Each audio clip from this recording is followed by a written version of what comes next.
Hello chess friends and welcome to Jozarov chess channel and welcome back to the Hans Niemann against the world competition that we have followed now in the last couple of weeks. We have here Hans Niemann against Nikita Vitiugov from the rapid section of their match. We have to also mention Hans Niemann won the classical event against Nikita Vitiugov with a good result with 3.5 points against Nikita's 2.5 points. And also what's really cool in this event that actually in this classical event Hans Niemann and Nikita Vitiugov played two classical games in the same day, which is really crazy. So Hans is really in top shape. He can play basically the whole day if you ask him to play. And also we have to also mention Hans is really cooking. He's playing really great chess. As I mentioned, he won the classical section against Nikita Vitiugov, and also yesterday he won his rapid section against Nikita Vitiugov with a clear result. He had 4 points against Nikita's 2 points. Today they will continue also the blitz section, and I guarantee you Hans will have, I think, a great result for sure, because Hans is really playing in top shape. So I've sorted out now a beautiful game, what was in my opinion the best game from the rapid section, in which Hans Niemann played with the white pieces and opened with the move c4. We have now the English opening. Nikita Vitiugov's response was knight to f6, and now after a couple more moves, the game transposed now into the Fianchetto variation of the King's Indian defense after move d6. We have now knight to f3, and now comes a very interesting sideline, a rare sideline of the King's Indian, which is now the so-called Yugoslav variation, trying to, of course, break and enter, trying to, of course, search for clarification in the center of the board. We have now castling by Hans, and now knight to c6 here by Nikita Vitiugov, putting more pressure against this pawn on d4. And Hans makes now a huge decision, I think, in the center of the board. He plays now a very interesting d takes c5. After d takes c5, we have reached now a perfect symmetry, a perfect symmetrical position now for both sides. And usually a symmetrical position I would always suggest you to try to avoid, because white is always this extra tempo up and could maybe have a good game. But in this position, I think going into symmetry is perfectly fine. It's really rare case that the symmetry is solid here for black, because you see also in a couple more moves, also in different sidelines, that black should try to avoid to complicate things, just simplifying, maybe trading off more pieces and going maybe into the fully endgame stage. Hans continues with bishop to e3. Nikita Vitiugov continues also with the symmetry, plays now bishop to e6, queen to a4, knight to d7, and after rook from f to d1, now Nikita Vitiugov plays maybe a slightly more complicated middle game to play, plays now the move queen to c8. Maybe a slightly better choice is to go even queen to a5, going into the perfect symmetry. After something like, I don't know, queen to b5, you can also go queen to b4, and look at this. The engine, for instance, in this position suggests that you go with knight to d2, and again, you can guess what's happening. Again, we have the perfect symmetry. So black is really solid here, pretty equal game now for both sides. But after rook from f to d1, as I mentioned, Nikita Vitiugov played a more complicated line to play, because Hans occupied immediately the center of the board, and there is now a tactical threat of this position, because after a potential bad move, let's see, just maybe the worst move here for black, there is this problem. You can even play queen to c6, and then after queen to c6, knight to e7 wins at least a pawn. You're messing up the structure, and I think I would dare to say white has a completely winning endgame here for sure. So here after knight to d5, Nikita Vitiugov has to protect now the pawn on e7. Hans continues with bishop to f4, a theoretical novelty. And you see now, whenever Hans is putting really good sidelines on the board, many times his opponents are not reacting correctly, and that's exactly what happened now in the game. Nikita Vitiugov played now knight to e5, which is not good.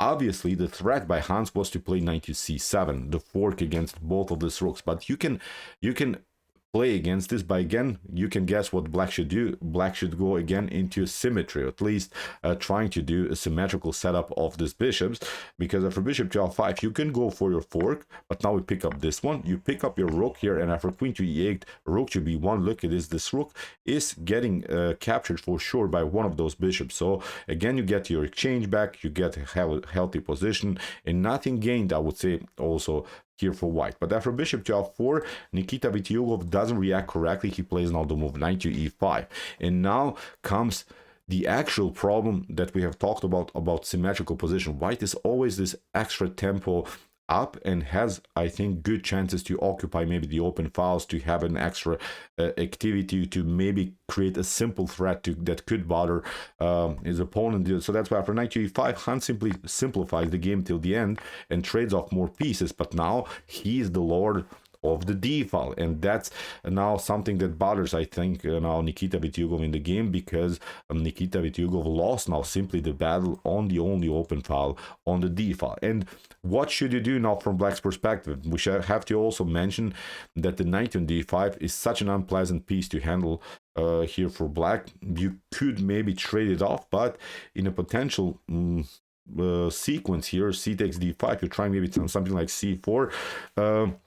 Maybe f4 and e4 are not the moves that are working immediately, but as a long-term plan, I guarantee you this is a beautiful position to play for white. f4, e4, then you're letting the pawns roll in the center of the board with the support of the bishop, with the better activity of your rooks, with also the more active queen. I think, again, a good game here for white. So that's why for rook to d2, Nikita Vitiugov had really a tough time now also to battle against this knight on d5. He played now bishop to d7, creates an extra tempo against the queen, but now he plays bishop to c6. Again, the same move. Again, you're competing against the knight. Okay, you get your tempo against the queen, but now you again have the same issues. You're competing simply against this powerful knight on d5, and we have seen if you play bishop to d5, then white is storming with this centralized pawns. A better choice maybe here to somehow stay in the game was to play bishop to h3, trying to get rid of the light square bishops, but probably then bishop to h1 would happen, and still a complicated game here for Black for sure. So after queen to b3, Nikita Vitiugov played bishop to c6. Hans plays simply on his activity. He has a better activity. He has occupied the d file. Rook to b8, and now f4. We have knight to g4, queen to c3, and now after move e6, Hans played now a brilliant, a beautiful tactical sequence.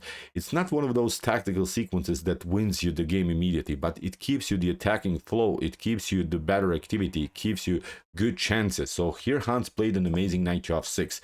Usually there is a certain rule in chess that said that you should not trade off more pieces when you have better activity. The player that has worse activity should actually trade off more pieces in order to somehow simplify the game. But here in this particular case, actually it's working, because after knight to f6, queen to f6, and bishop to g2, I think Nikita Vitiugov was very satisfied now. Okay, now the pieces are off the board. Maybe I can battle somehow on the d file with my rooks, but Hans played now the amazing rook to d7, a beautiful intermezzo. That's now the beauty of Hans' attack. He calculated everything in a good way. Queen to f7 is of course the huge threat. You have to retreat, and you see with this sequence, Hans forced now again a passive move by Black. Picked up now of course the bishop, but there's simply no way that white get challenged anymore on the d file. Black is simply busted here. Okay, still of course the game is not lost for sure, but it's really hard to play now the position from Black's perspective. Queen to c6, Hans escapes. We have now b3, fixing of course the structure, a6, and now queen to e7, occupying now simply here the 7th rank. b5, c takes b, rook a takes b5, and now Hans picks up the pawn. Why not? You have a better activity, you gain the pawn now maybe white would be satisfied to trade off everything and going into a fully endgame stage. b4 by Nikita Vitiugov, at least paralyzing these two pawns with his own pawn, not allowing some a4 stuff. And now Hans makes maybe even his first inaccuracy in the game, queen to d4. He really tried now to simplify too much, but in this particular scenario, when the queens are off the board, this pawn, although you're down a pawn from Black's perspective, is holding these two pawns. So here Hans should not have searched for simplification. Better choice is maybe to be very aggressive with h4. You continue the pressure, then after something like rook from f to c8, again you occupy the 7th rank. There's nothing that can happen to you here. The king is pretty solid. There are some issues, maybe something like rook to f8, then h5. You can do it. You can simply try to split the pawn chain in front of Black's king. But okay, after queen to d4, again Nikita Vitiugov didn't want to simplify the game till the end, tried to keep the queens on the board. Hans is again desperately trying to trade off the pieces. Now after move e5, what Nikita Vitiugov's idea was to somehow to mess up the pawn structure in front of a white's king, to somehow deliver checks and maybe hope for a draw. But this wasn't good. Maybe h5 slightly better, competing against this attack that we have seen previously with h4, h5 by white. Now with move e5, Hans is saying, okay, show me what you got. I'll simply take out the pawn. We have queen to e4, but it's defendable. Now the queen drops back. Again, Nikita Vitiugov is delivering check, and now Hans is satisfied, of course, with the potential trades of queens again, because then in this scenario he would have 2 extra pawns and would have then, of course, a completely winning endgame. Queen to h3, Hans is protecting this, and now rook to a8. And now Hans plays a tricky move. Rook to e7. This move I also liked. Very, very beautiful moves that we have seen here by Hans. Rook to e7 is such a dirty idea, because it's allowing here Nikita Vitiugov to take out now the pawn on a2. Maybe queen to h5 was slightly better than after something like rook to d2, maybe competing somehow, searching for opportunities. But after rook to a2, the move rook to e7 was a brilliant preparation to play now this next move, e6. This is the way to go. Great move by Hans, because for instance, if you try f takes e6, this wasn't playing the game by Nikita Vitiugov, but look at this, what happens, how dirty this idea is. Queen to e5, you're trying to deliver checkmate, then you pick up here this pawn, then you deliver further checks, and now after a couple more moves you improve simply the position of the king. There's simply no good check now by black that's possible. You're trying to maybe get the pieces back, but now after a couple more moves the rooks will be cemented on the 7th rank, and I think in a couple more moves black can resign. Even the engine says it's forced checkmate in 10 moves. So here from move e6, Nikita Vitiugov tried to battle, but now Hans takes out now also the pieces here. Rook to f7 simplifies the game, but now Hans again doesn't want to trade off the queens, keeps now the attacking flow. Now he notices that black has, of course, a much worse king here. Queen to b8, king to g7, and now queen to e5. What should you do? If you go here, then of course you get checked. If you cover, then again you get checked. Here again you lose decisive material. For queen to e5, Nikita Vitiugov tried to battle with queen to h6, but nothing spectacular. Still, it's a lost game. Here Nikita delivered a couple of checks, but nothing spectacular. Rook to f3, and now he tried here queen to a6, which is just making Hans win much faster. But every move is basically a bad move now for black. Hans has a completely winning endgame, and now delivered a check. After move g5 he delivered a new check, and after king to g6, queen to f7 check, and in this particular position Nikita Vitiugov resigned. There's simply no good score for the king. Rook to f6 is going to happen, and it's of course game over for black. Great game by Hans. Incredible performance in this rapid format.